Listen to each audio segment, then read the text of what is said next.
Imagina, professora. Vou até tirar minha blusa, que aqui ficou quente agora. Tá aberta a sala, né? Isso, já tá aberta. Beleza. Deixa eu só... Gente, vou fazer a vista de prova meio rapidinho para vocês no início, aí a gente depois entra, então, com o conteúdo, tá? Deixa eu ver... Aqui, onde que foi que eu coloquei? Aqui, gabarito. Deixa eu fechar aqui.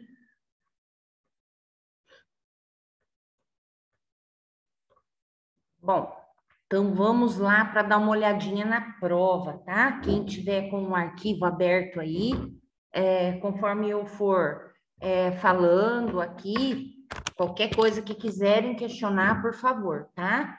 Esse é o momento, ok? Bom, a gente tinha tanto questões discursivas, né, como também as objetivas para vocês, tá? Pedi para que vocês colocassem, então, as letrinhas aqui para mim, né, e que depois aqui na prova de vocês eu daria a nota. Depois, qualquer coisa, quem quiser que eu fotografe o gabarito, eu posso mandar depois, tá? Bom, a primeira questão da nossa avaliação era, então, uma discursiva em que a gente falava sobre a fecundação, né? E que logo após esse processo de fecundação, o zigoto humano passa por um período de intensa proliferação celular, né? Que é nada mais, nada menos que a clivagem, né? São aquelas divisões mitóticas, então, originando um concepto multicelular, que era isso que a gente tinha, um monte de blastômeros ali se dividindo cada vez mais. Conhecido, portanto, né, ali logo no final da primeira semana, como blastocisto. Mais tarde, esse concepto sofrerá o processo de gastrulação e prosseguirá em diversas etapas do desenvolvimento, com uma duração média de 38 semanas contadas a partir da fecundação. Então, em relação a esse processo, né, de desenvolvimento embrionário, eu peço para que vocês me digam, então, escrevam ao final, então, do evento da gastrulação, especificamente da gastrulação, o que é formado no embrião. Porque a gente falou da primeira semana, falou da segunda, e quando a gente inicia a terceira semana, a gente começa falando do primeiro evento da terceira semana, que é a gastrulação. Então, o que é que acontece nesse momento da gastrulação? Nada mais é que o estabelecimento realmente dos 3 folhetos germinativos, então, né? Os 3 folhetos embrionários.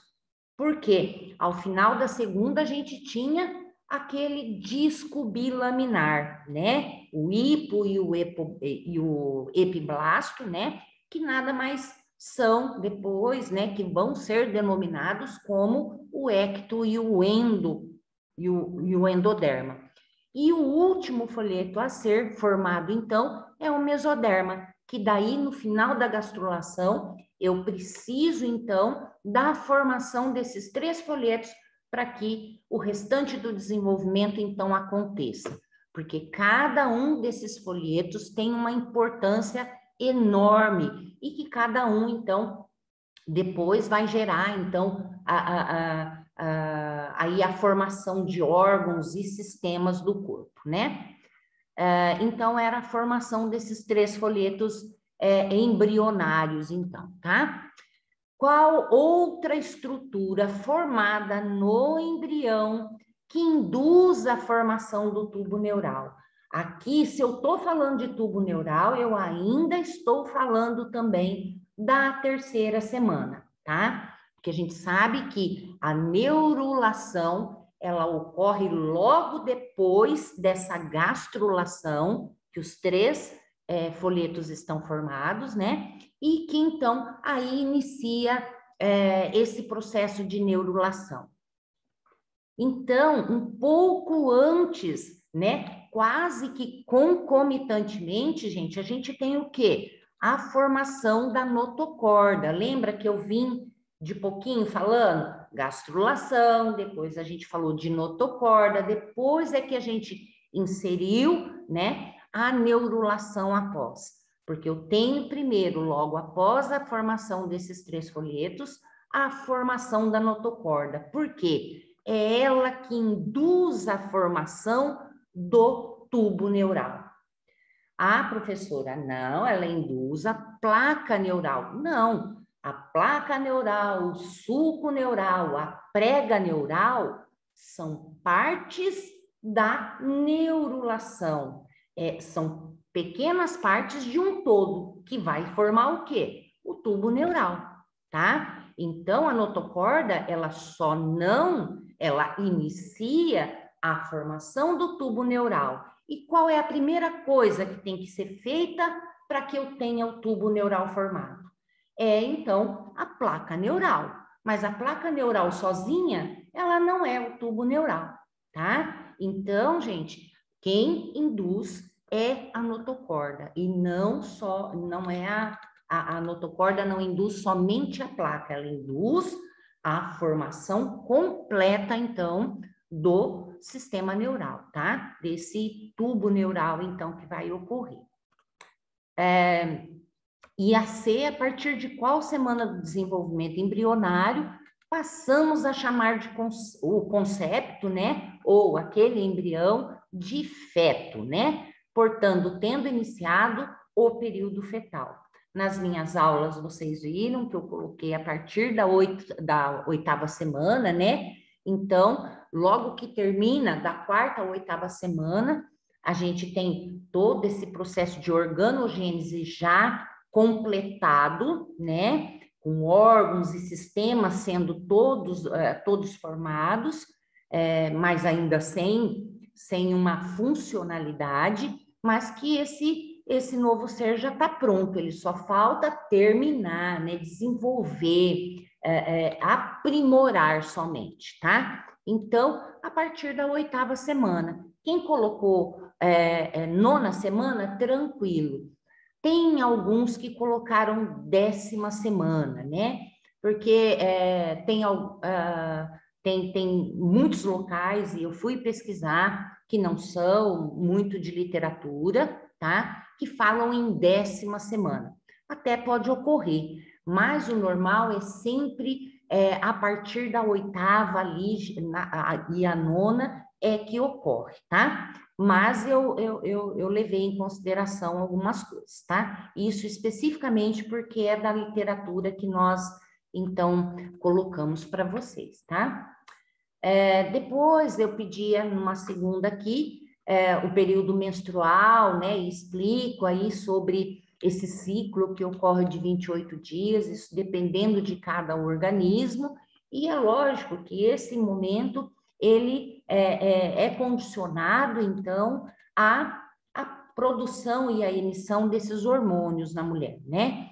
Então, a gente, no final aqui dessa questão, a gente quer saber, então, qual é, se a gente sabe, né, para cada hormônio aí, a gente viu em aula esses hormônios que atuam durante esse ciclo, então, da feminino, eu pedi para que vocês, então, falassem sobre quem eram esses hormônios, né? Então, tinha que especificar quem eram esses hormônios e, principalmente, falar, expor aqui quais eram as modificações que eles provocam no endométrio, tá? Porque a gente falou também que durante esse ciclo, né, e esses hormônios, eles vão, porque tudo está conspirando para quê? Para que a gente tenha uma fertilização, né, daquele ovócito que vai sair. Então, esse endométrio tem que se preparar para receber aquele blastocisto, aquele concepto. Então, ele vai modificar. E é por isso que, né, teria que explicar aqui, então, que o endométrio, né, ele vai aumentar essa camada, né, ele vai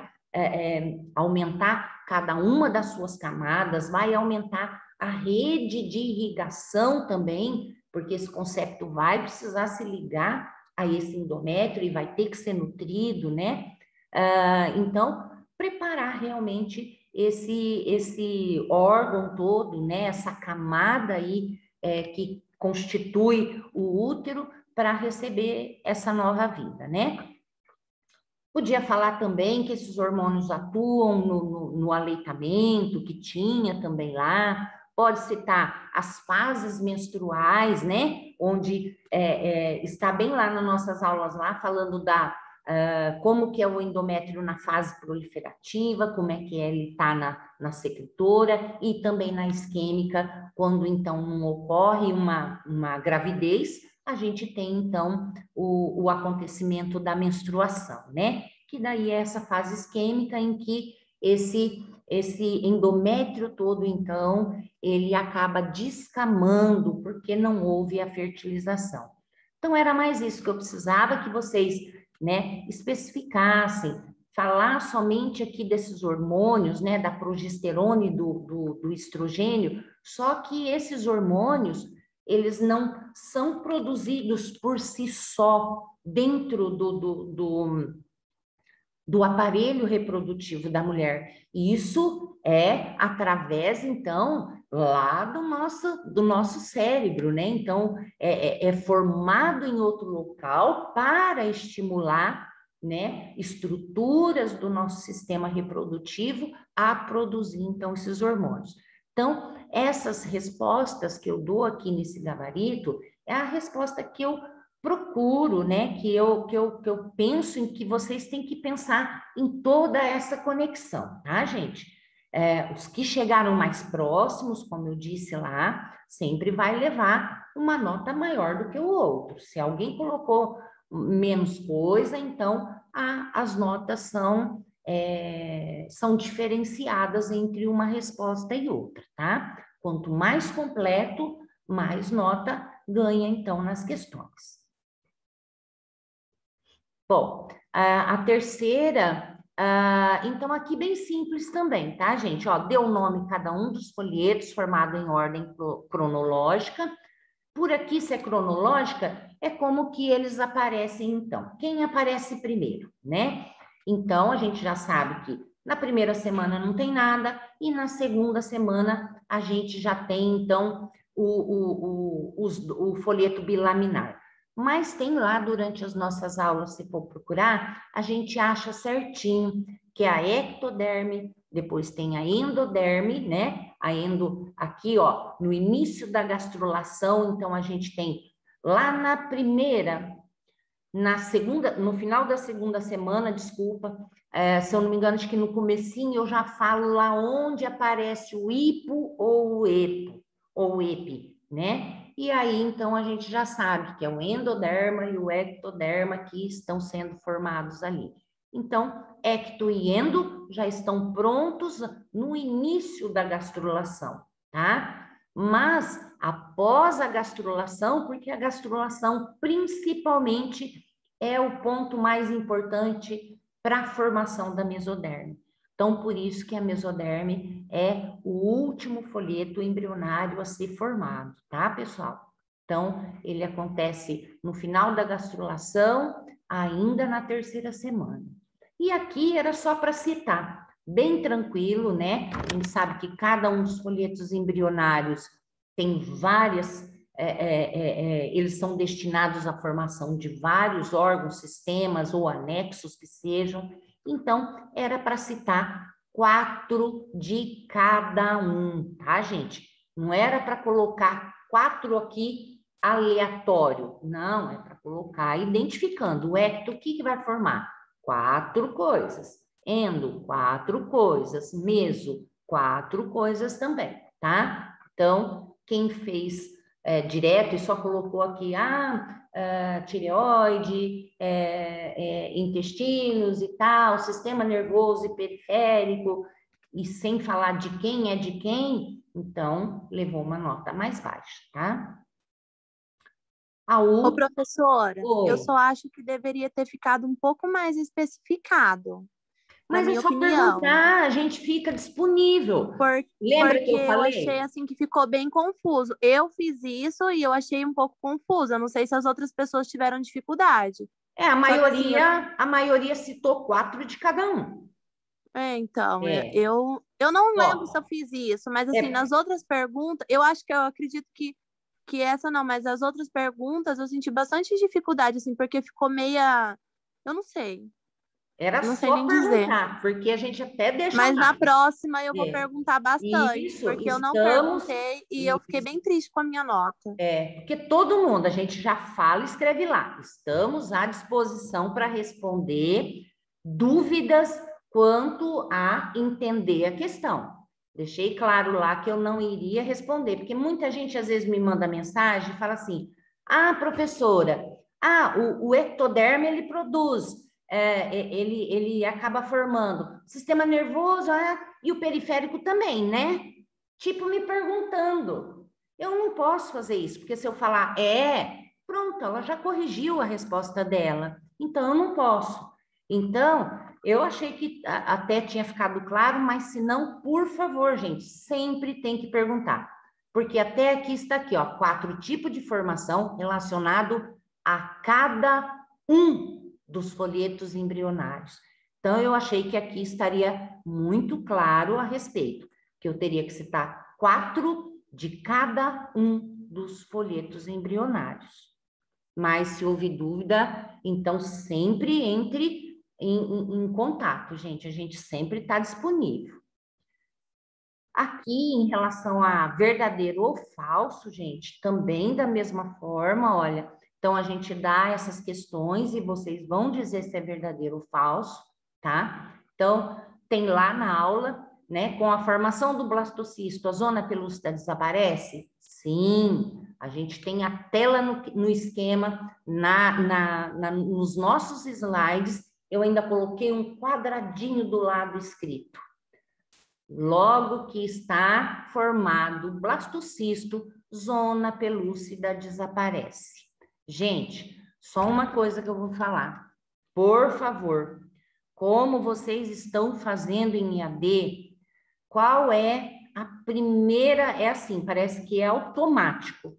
Vocês pegam a questão aqui, copia, cola e joga no Google. Vocês tentam procurar respostas prontas lá do que ir verificar as aulas que a gente deu. Gente, tem muito site que fala coisas incompletas, coisas que não são para ensino médio ou ensino fundamental, que não serve para ensino superior. A gente tem um pouco de dificuldade, muitas vezes, de aluno que até falam alguma coisa, mas eu aprendi assim, mas não é. Pegue o livro, vá ver um livro realmente de ensino superior, porque é diferente, os contextos são diferentes. Tipo assim, não precisa dizer toda a verdade enquanto você está lá num ensino mais anterior, mais inicial. O ensino aprimorado, você vai ter só mais no ensino superior. Por isso que muitas vezes tem muita resposta ou muita informação dentro da internet que não condiz com algumas respostas que vocês às vezes dão nas provas, tá, gente? Então, por isso que a gente sempre fala, consulte, mas consulte fontes realmente que são boas, né? Ou um livro, baixar um livro, ou ver um livro virtual e tudo mais, mas sempre procurar sempre uma referência boa, tá? E principalmente as nossas aulas, porque dentro das nossas aulas também tem algumas coisas e que a gente fala também. Tudo que a gente fala que não está no slide, gente, também é conteúdo, tá? Então, por isso que é muito importante anotar, é importante ver as aulas também, tá? Mesmo que sejam vistas depois, isso é muito importante para que vocês guardem. Depois aqui a outra questão, perguntando sobre o sincício trofoblasto, uma camada ativamente mitótica, né? Que forma células que migram para o citotrofoblasto. Então, isso é ao contrário. Quem acaba, então, se proliferando, oferecendo, então, mais células para que o sincício aumente. Então, é o inverso, não é o sincício que se divide constantemente para aumentar o citotrofoblasto. E sim, o citotrofoblasto é que se divide para fornecer, então, células para que o sincício aumente e, então, acabe penetrando no endométrio.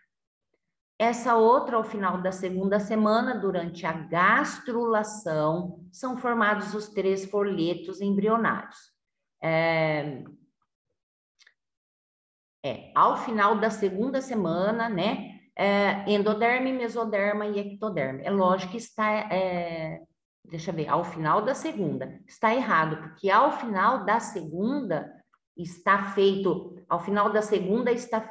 2 folhetos embrionários, isso é, o disco bilaminar. E outra falsidade que tem aqui dentro também é que na segunda semana não ocorre gastrulação. A gastrulação, ela ocorre no início da 3ª semana, tá? Por isso que é falsa.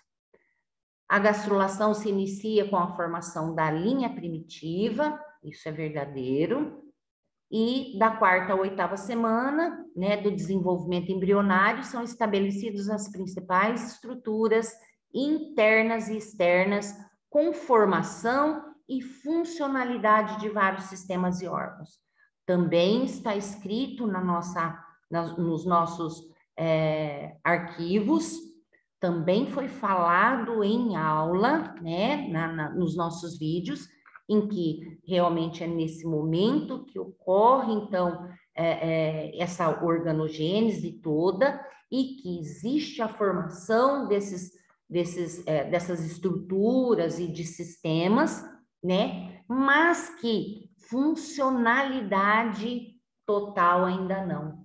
Muito pouca, gente. Então, eu não posso afirmar que até na 8ª semana eu tenho funcionalidade de sistemas e órgãos, tá? A gente vai ter essa funcionalidade bem mais tarde. Então, nesse momento ocorre a formação para depois, sim, que nem eu falei para vocês, para eles se especializarem e acabarem se desenvolver mais. Aí as outras são as objetivas.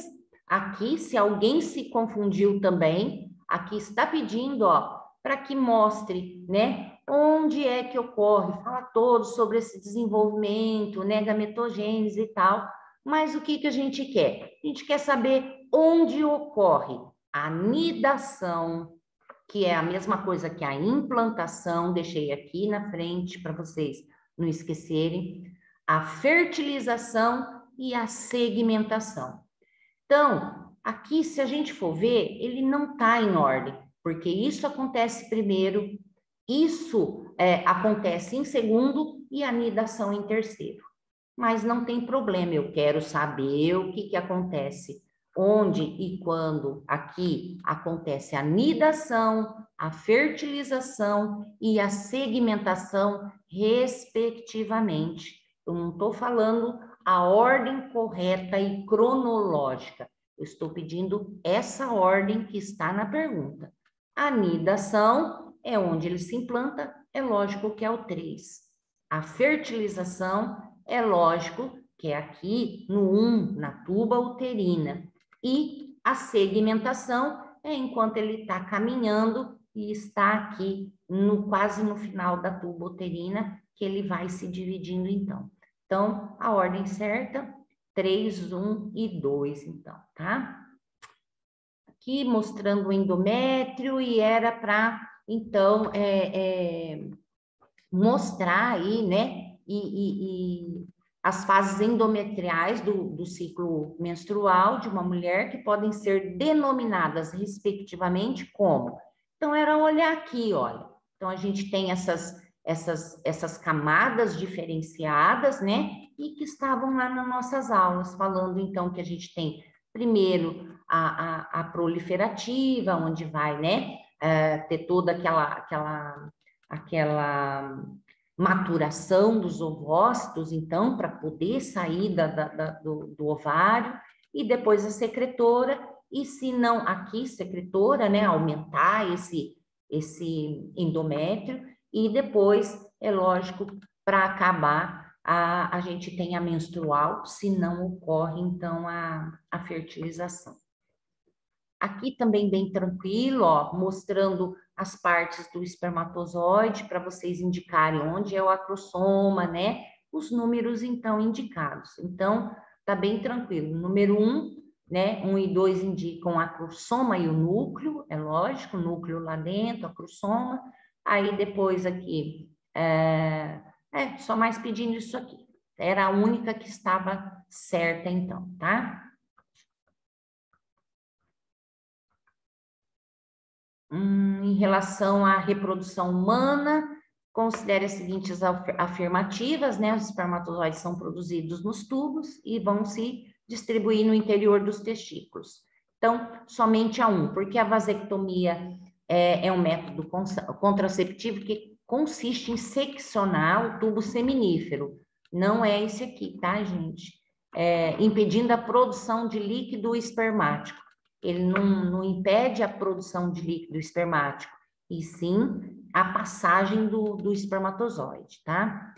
Gameta femininos são produzidos continuamente durante toda a vida da mulher? Não, nós temos já, ao nascer, a gente tem a quantidade fixa, né, das nossas espermatogônias. Aqui, em relação sobre o mecanismo, então, da fertilização, né, da penetração, do ovócito e tudo mais. Então, só uma questão, estava correta aqui a 3, que a partir da modificação da zona pelúcida, que envolve o ovócito, o espermatozoide entra com cabeça e flagelo no interior da célula. Aí depois é lógico que ele perde. Aqui é um pouquinho mais para que vocês olhassem essas tabelas, mas eu acho que não estava tão difícil de achar, né? Que ela mostra para a gente o aumento e a distribuição de preservativos pode refletir, então, na redução de crescimento populacional e na disseminação de ISTs. Então, reduz aí tanto o crescimento de nascimentos, quanto também diminui, então, as doenças sexualmente, as infecções sexualmente transmissíveis. Do ponto de vista prático, o preservativo masculino é eficiente na prevenção da ST, lógico, uma vez que o preservativo feminino é exclusivamente vaginal, não protegendo os parceiros em outras modalidades sexuais. Correto, somente vaginal e não para outras atividades. Não é recomendado o uso simultâneo de ambos os preservativos, masculino e feminino, pelo atrito entre preservativos, que pode ocorrer, né, o rompimento e anulando, então, a eficiência. Isso é claro, tá? Então, 1, 3 e 4. E aqui, etapas sequenciais de desenvolvimento do organismo, né, de zigoto até o nascimento. Então, nós temos a fecundação, depois clivagem, é lógico, né, que é aquelas divisões, a gastrulação, organogênese, que é depois, é da 4ª à 8ª, e depois o crescimento, que é da 9ª até o final, até o momento do nascimento, tá? Aqui uma condição, aqui um estudinho que era para vocês, né, uma situação em que a mulher estava no período fértil, teve relações um pouco antes ali, tinha tido a relação sexual e que ela então entrou, né, ovulou. Então, pedi essas condições aqui, para a gente dar uma olhadinha, ver se era possível ou não ocorrer com essa mulher, tá? Então, ela estava no 14º dia, após ter ocorrido uma última menstruação, então é o período de ovulação, né? É liberado um ovócito secundário do seu ovário, que segue pela tuba uterina. A condição 2 é que essa mulher manteve relação sexual a menos de 2 horas. Portanto, ainda permanece uma quantidade considerável de espermatozoides no interior da tuba. Isso é verdade, porque eles podem viver até acima de 48 horas dentro do corpo da mulher, então, ok. Condição 3, considere que ambas as células gaméticas não apresentam nenhum tipo de alteração morfológica ou genética. Se não mostram nada de diferente com essas células gaméticas, elas estão aptas, então, a passar pela fertilização, tá? Então, a resposta é que poderia haver, sim, a fertilização, a fecundação, formar o zigoto e iniciar tranquilamente aí as divisões, né, que são as clivagens para formar, então, o embrião multicelular. Mais alguma dúvida, gente, em relação a alguma que vocês querem tratar agora aqui? Professora, Oi. só uma dúvida na 4, não é nem questão da dúvida do conteúdo.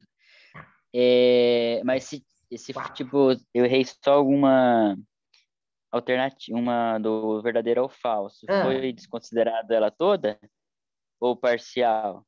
Ah, se erra uma aqui. É. Não, é parcial. Aí você ganha essa, Parcial? essa e essa. Ah, tá. Não erra toda, não. É diferente da de somatória, né? Então, somatória, quando é somatória, por exemplo, se tem 3 certas e você somou só 2 que tá certa e deixou outra, tem uma porcentagem válida. O que você não pode fazer numa de somatória é somar 2 certas e somar uma errada. Quando faz isso, soma uma errada com 2 que você somou certa, aí a questão toda está errada. Mas no verdadeiro ou falso aqui, errou uma, você vai valer as outras 4. Errou 2, vai valer as outras 3. Normal, tá? Então, vale tudo. Aqui, tá bem, obrigada. E em relação a isso aqui, gente, ó, eu não respondi, que nem aqui da ectoderma. Deixa eu ver aqui, a sequência correta, tá? Muita gente colocou mesoderma e endoderma. Gente, só o primeiro que citou certo, eu já dei nota também, tá? Então, é sempre assim. Eu sempre tiro leite de pedra. Vou ver o que está certo do aluno, tá? Então, se ele escreveu a sequência das 2 outras erradas, mais a primeira ele já acertou, ele vai ter uma porcentagem dessa nota sim, porque pelo menos um ele acertou a sequência, tá?